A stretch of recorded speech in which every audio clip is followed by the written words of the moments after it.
Hello, I'm Mattias Martens, and I'm here to read something new to you. The book is The Castle by Franz Kafka. Bit of a change in genre from the last one. To give you a little synopsis, the main character is someone named Kay, who has received a summons to the castle to be considered for a role as a land surveyor. But the issue is that from the moment of his arrival in the city, he gets complete bureaucratic runaround and nobody is available to tell him exactly what's going on, and he doesn't seem to be able to even get a hearing for his plea. So it has a bit of parallels with other recognizable works of Kafka, like The Trial, where you have someone who's accused of a crime and he's trying to find information about the charges. It is a similar vein, but this time he's striving towards something rather than trying to get away from something. Um, what I wanted to read to you is from the original manuscript and some of the later publishings of the book. The first version, because the manuscript was never finished, um, they had to find some place to cut it, and they chose to cut it in a way that felt especially abrupt to indicate the fact that the manuscript was unfinished. But what's unfortunate is in that cutting, they got rid of a passage that I feel is the most important one in the book because this is the one that gets closest to summarizing what the book is all about and also to putting some kind of conclusion onto it. So, with all that in mind, let's begin. Only now did Kay notice how quiet it had become in the corridor. Not just in this part of the corridor where he had been standing with Frida and which seemed to be part of the domestic staff's quarters, but also in the long corridor with the rooms that had earlier sounded so lively leading off it. So the gentleman had finally gone to sleep. Kay himself was very tired. He was so tired that he wondered whether he might not try getting into one of these rooms, many of which must be empty, and have a good long sleep in a fine bed. He thought that might compensate for a good deal. He had a nightcap ready to hand, too. There had been a small carafe of rum on the tray of china that Frida had left lying on the floor. Kay did not shrink from the effort of going back to it, and emptied the little flask.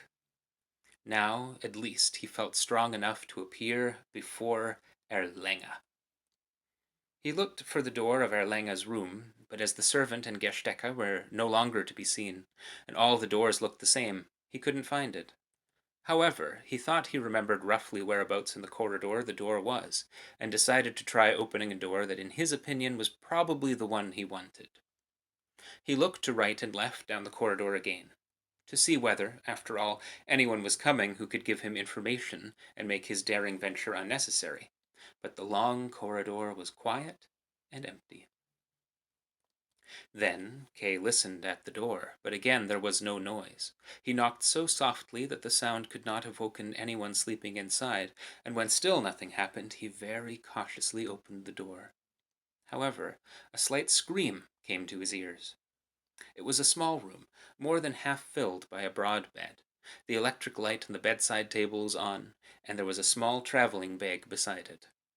In the bed, but entirely hidden under the covers, someone moved uneasily and whispered, through a gap between the blanket and the sheet, "Who's there?" Kay couldn't simply leave again now, and he looked unhappily at the handsome but occupied bed, then remembered the question, and gave his name. This seemed to make a good impression. The man in the bed drew the blanket back from his face a little way, but in alarm, ready to disappear again if anything was wrong out there. But then, making up his mind, he turned the blanket right back and sat upright. He certainly wasn't Erlenga. He was a small gentleman, evidently in good health, whose features didn't quite fit with each other by virtue of the fact that the cheeks were childishly plump and the eyes childishly merry. But the high forehead, the sharp nose, the narrow mouth with lips that would hardly stay closed, and the almost receding chin were not childish at all, but indicated a capacity for deep thought. "Do you know Friedrich?" he asked. Kay said he did not. "But he knows you," said the gentleman, smiling. Kay nodded. There were plenty of people who knew him. In fact, it was one of the chief obstacles in his path. I'm his secretary, said the gentleman, and my name is Borgl. I'm sorry, said Kay, reaching for the door handle. I'm afraid I mixed your door up with another one. I was summoned to see Mr. Secretary Erlanger. Where are you going? Asked Borgl. It's 4 in the morning. You'd have to wake up anyone you wanted to see now. Not everyone's as used to being disturbed as I am. Not everyone will take it so patiently. The secretaries are a highly strung lot. So please, let go of that handle and sit down somewhere. Not that there's much room, to be sure. You'd better sit on the edge of this bed. Are you surprised that I have neither a chair nor a table in here? Well, I had the choice of either a completely furnished room with a narrow hotel bed, or this big bed and nothing else but the washstand. I chose the big bed. After all, the bed is what matters most in a bedroom. This bed would be really excellent for a good sleeper. A man who could stretch out and sleep well. But it does even me good, always tired as I am, without being able to sleep.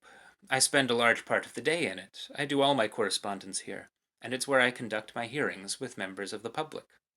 It works very well. To be sure, the members of the public have nowhere to sit, but they can manage without, and anyway, it's nicer for them to stand while the person conducting the hearing feels good than to sit comfortably while he keeps shouting at them. So, I can offer only this place on the edge of the bed, but it's not an official place, it's just meant for nocturnal conversations. But you are so quiet, Mr. Land Surveyor.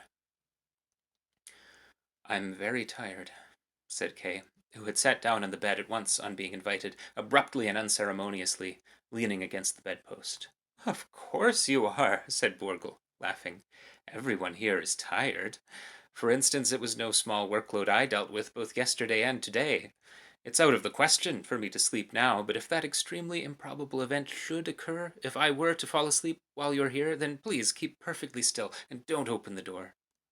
Never fear, though, I certainly won't fall asleep, or if I do it will be at most only for a few minutes. Do, by all means, go to sleep, Mr. Secretary, said Kay, pleased to hear this announcement. And then, if you will allow me, I will get a little sleep too. No, no, laughed Borgl again. I'm afraid I can't fall asleep merely on invitation. The opportunity may come only in the course of conversation.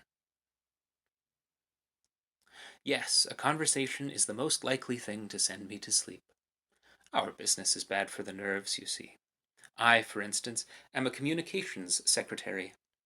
You don't know what that is? Well, I am the main line of communication. And so saying, he rubbed his hands quickly with instinctive cheerfulness. Between Friedrich and the village. I deal with communications between his castle secretary and his village secretary. I am generally in the village, but not all the time. I have to be ready to drive up to the castle at a moment's notice. You see that traveling bag? It's a restless life. It's not for everyone. On the other hand, it's a fact that I couldn't do without this kind of work now. Any other work would seem to me dull. And what is land surveying like? I'm not doing any of that. I'm not employed as a land surveyor here, said Kay, whose thoughts were not really on the subject. In fact, he was simply longing for Borgl to go to sleep, although even that was out of a certain sense of what he owed to himself. In the depths of his mind, he thought he knew that the moment when Borgl might fall asleep was still incalculably far away. Well, that's amazing, said Borgl, throwing his head back in a lively manner and producing a notepad from under the blanket to write something down on it. You are a land surveyor, and you have no surveying work to do. Kay nodded, mechanically. I am prepared, Borgl went on, to pursue this question further. Matters here are certainly not in such a state that any professional skill ought to be left unused, and it must annoy you too. Don't you suffer from it? I do indeed suffer from it, said Kay, slowly, smiling to himself, for just now he did not suffer from it in the slightest. Moreover, Borgl's offer made little impression on him. It sounded thoroughly amateurish. Knowing nothing of the circumstances of Kay's appointment, of the difficulties put in its way in the village and the castle, of the complications that had already arisen or looked like arising during Kay's stay here, knowing nothing about any of that, he was proposing to put the whole thing in order with the help of his little notepad. But then Borgl said, You seem to have had several disappointments already. thus showing a certain understanding of human nature again. And ever since Kay entered this room, he had told himself from time to time not to underestimate Borgel. "No, no," said Borgel, as if replying to some thought in Kay's mind and kindly sparing him the trouble of saying it out loud. "You mustn't let disappointments deter you. A good deal here seems designed for deterrence, and when you're new to the place you feel it's impossible to get past the obstacles. I don't mean to try finding out how things really are. Perhaps the appearance really corresponds to the reality. In my position, I don't stand at the right distance from it to establish that. But note this. Opportunities sometimes arise that have hardly anything to do with the situation as a whole. Opportunities when a word, a glance, a sign of trust can achieve more than tedious, lifelong efforts. Yes, that's the way of it. Of course, these opportunities do agree with the situation as a whole insofar as they are never exploited.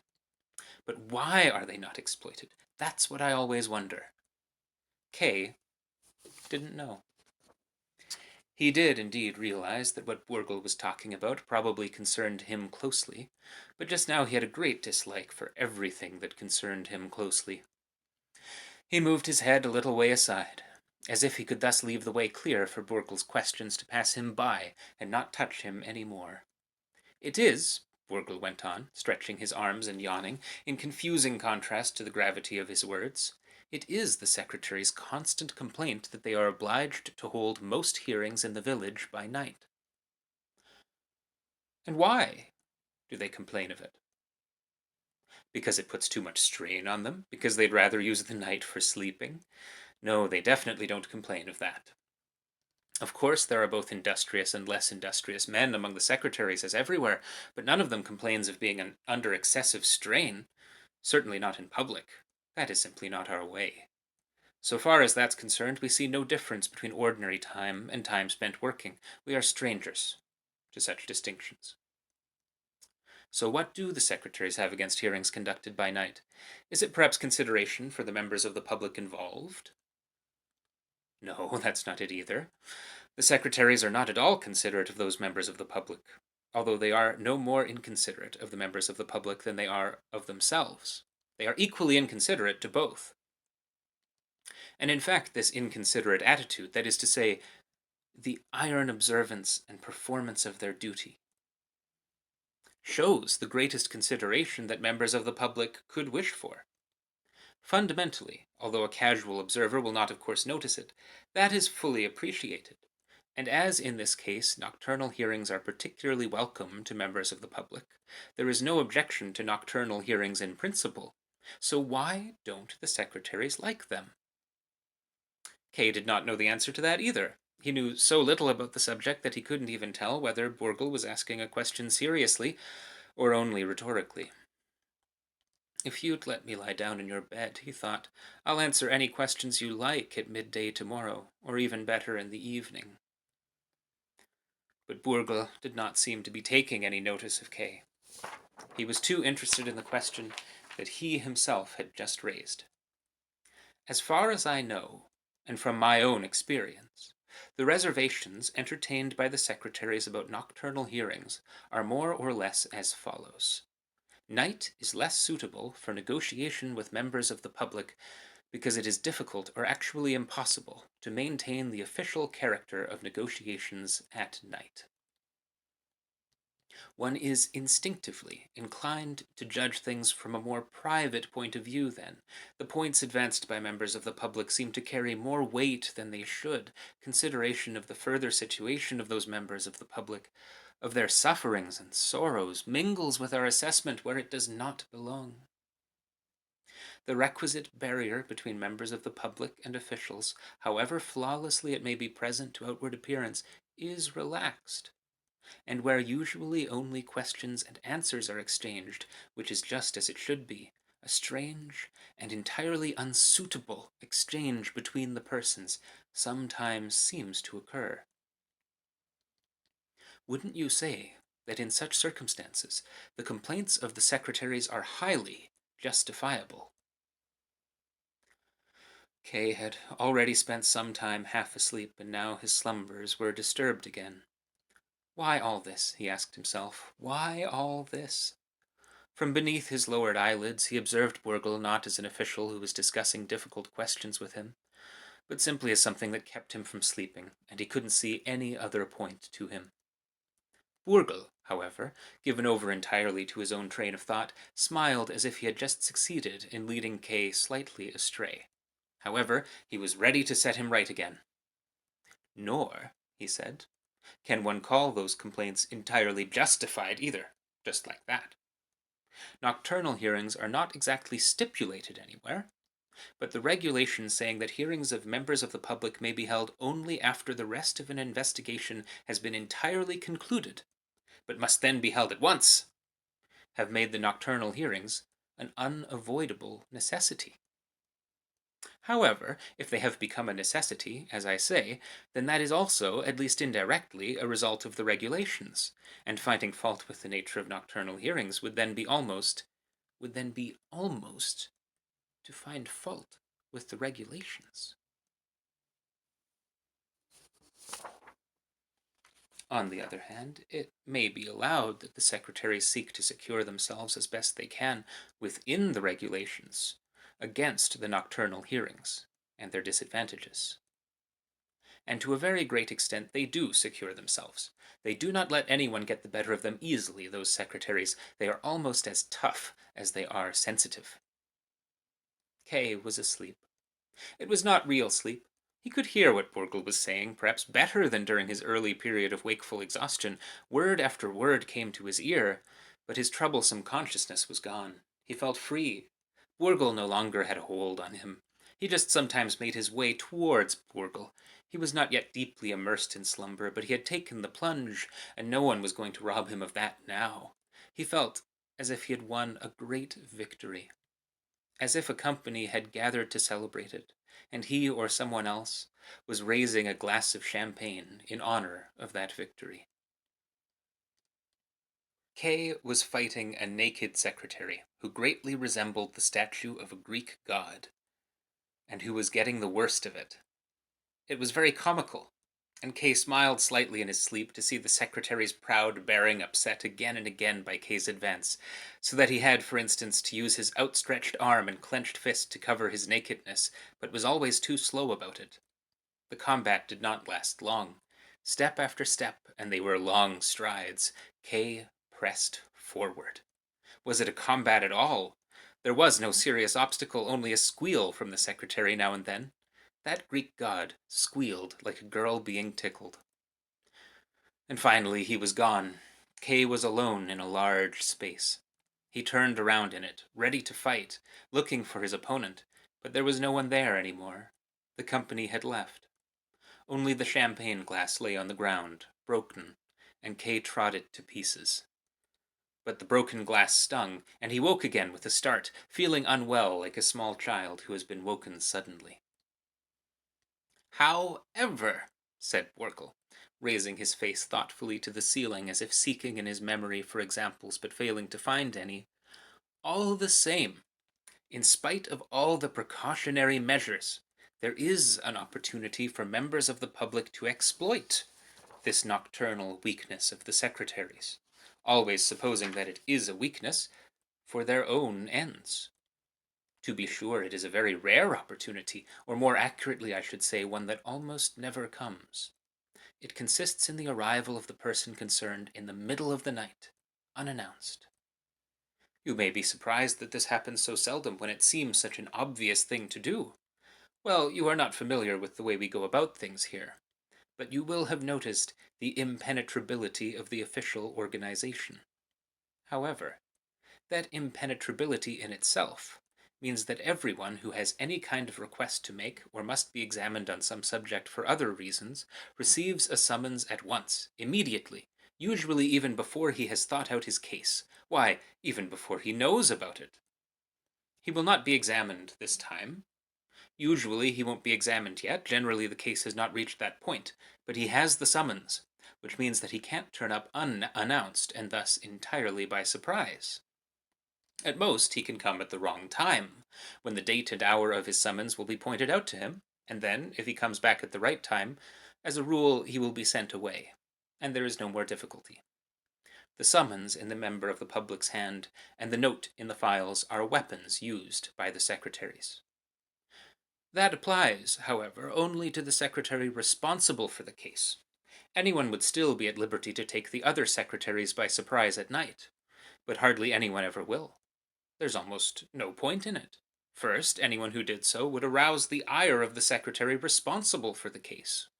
We secretaries may certainly not be jealous of each other where our work is concerned, but in dealing with members of the public we cannot tolerate any interference with our responsibility. Many have lost a case because, when they thought they weren't getting anywhere with the secretary responsible, they tried to slip past the network in the wrong way. Such attempts are in fact bound to fail because a secretary who is not responsible for a case, even if he is taken by surprise at night and feels inclined to help, can hardly intervene in it because he is not responsible, any more than any random attorney can, indeed much less so, for even if he might otherwise do something or other, since he knows the secret ways of the law far better than all those legal gentlemen, he simply doesn't have any time for matters for which he is not responsible. So who, with these prospects in view, would spend his nights on the trail of secretaries not responsible for his case? Kay nodded with a smile. By now he was so used to Borgle's quiet, self-satisfied voice, as he obviously endeavored in vain to fall asleep himself, that it was more likely to send him to sleep than disturb his slumbers. Clatter, mill wheel, clatter, he thought. Clatter on for me. So where? Said Borgle, two fingers toying with his lower lip, his eyes wide, craning his neck, as if he were approaching a delightful viewing point after an arduous walk. So where is that elusive opportunity I mentioned, the one that almost never comes? The secret lies in the way responsibility is regulated. For it is not possible, nor in a large and living organization can it be, for only a certain secretary to be responsible for every case. It is simply that one secretary has the main responsibility, but many others have responsibility, even if less responsibility, for certain parts of it. Who, however hard a worker, could accommodate all the papers relating to even the smallest incident on his desk? Even what I have said about the main responsibility is going too far. Is not the whole thing also contained in the smallest responsibility? Is not the ardor with which one approaches the case a crucial point? And is not that always the same, always present at full strength? There may be differences between the secretaries, in everything, and there are countless such differences, but not in the matter of ardor.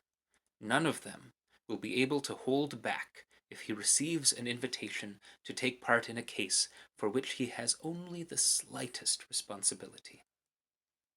Outwardly, however, an ordered opportunity for negotiation must be created, and so a certain secretary comes to the fore where the members of the public are concerned, and it is to him that they must officially turn.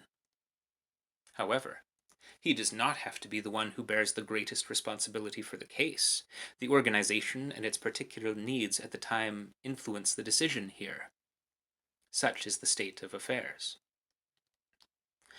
And now, Mr. Land Surveyor, judge what chance there is for a member of the public, through circumstances of some kind, and despite the obstacles already described to you, to take a secretary with a certain responsibility for the case by surprise in the middle of the night after all. I suppose you haven't thought of such a thing yet. I'm happy to believe you. But it isn't necessary to think of it, because it almost never happens. What a strange little grain of matter, formed in a certain special way. How very small and clever such a member of the public must be, if it's to slip through such a perfect sieve. You think it can't happen. You are right, it can't. But then, and who can guarantee everything, one night it does happen.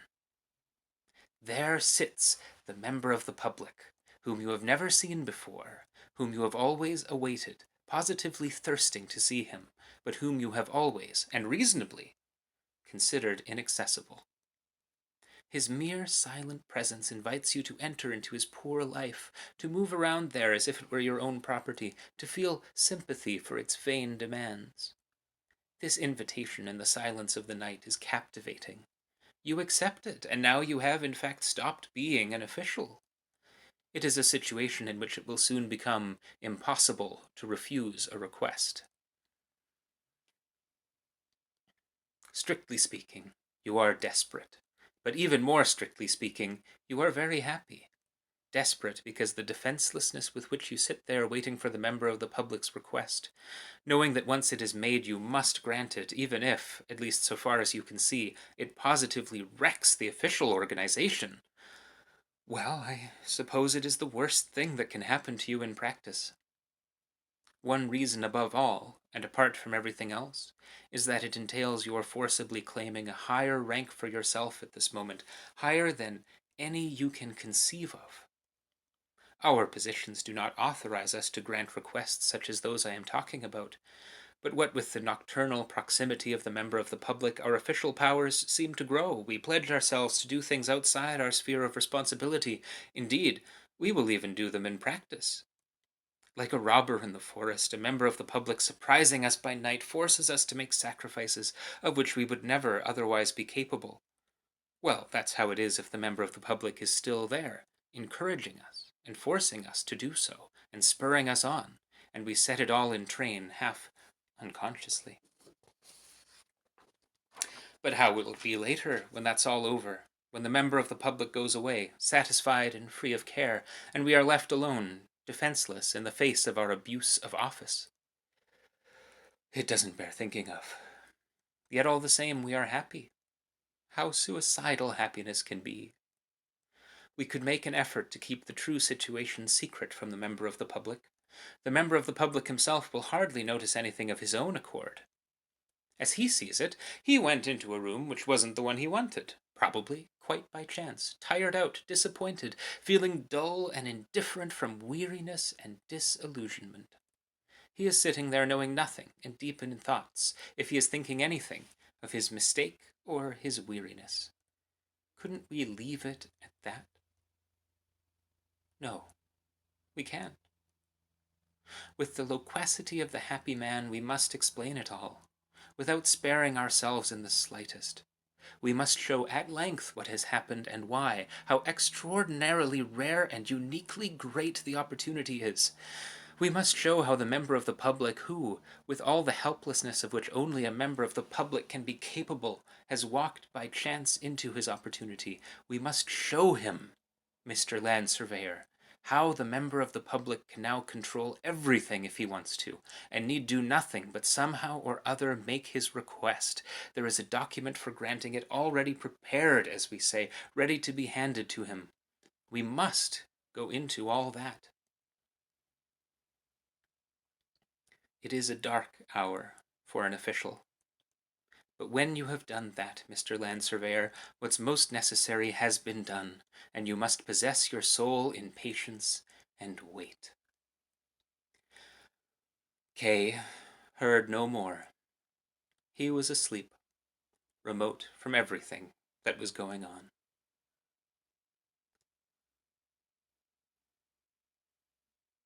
Go along, then. You don't seem able to wake up properly. Go on. What more do you want in here? No, no, you don't have to apologize for your drowsiness. Why should you? Physical strength is enough only up to a certain point. Who can help it if that very point is also very significant otherwise? No one can help it. That's the way the world corrects itself in its course and keeps its balance. I've been Mattias Martens. Thank you for listening.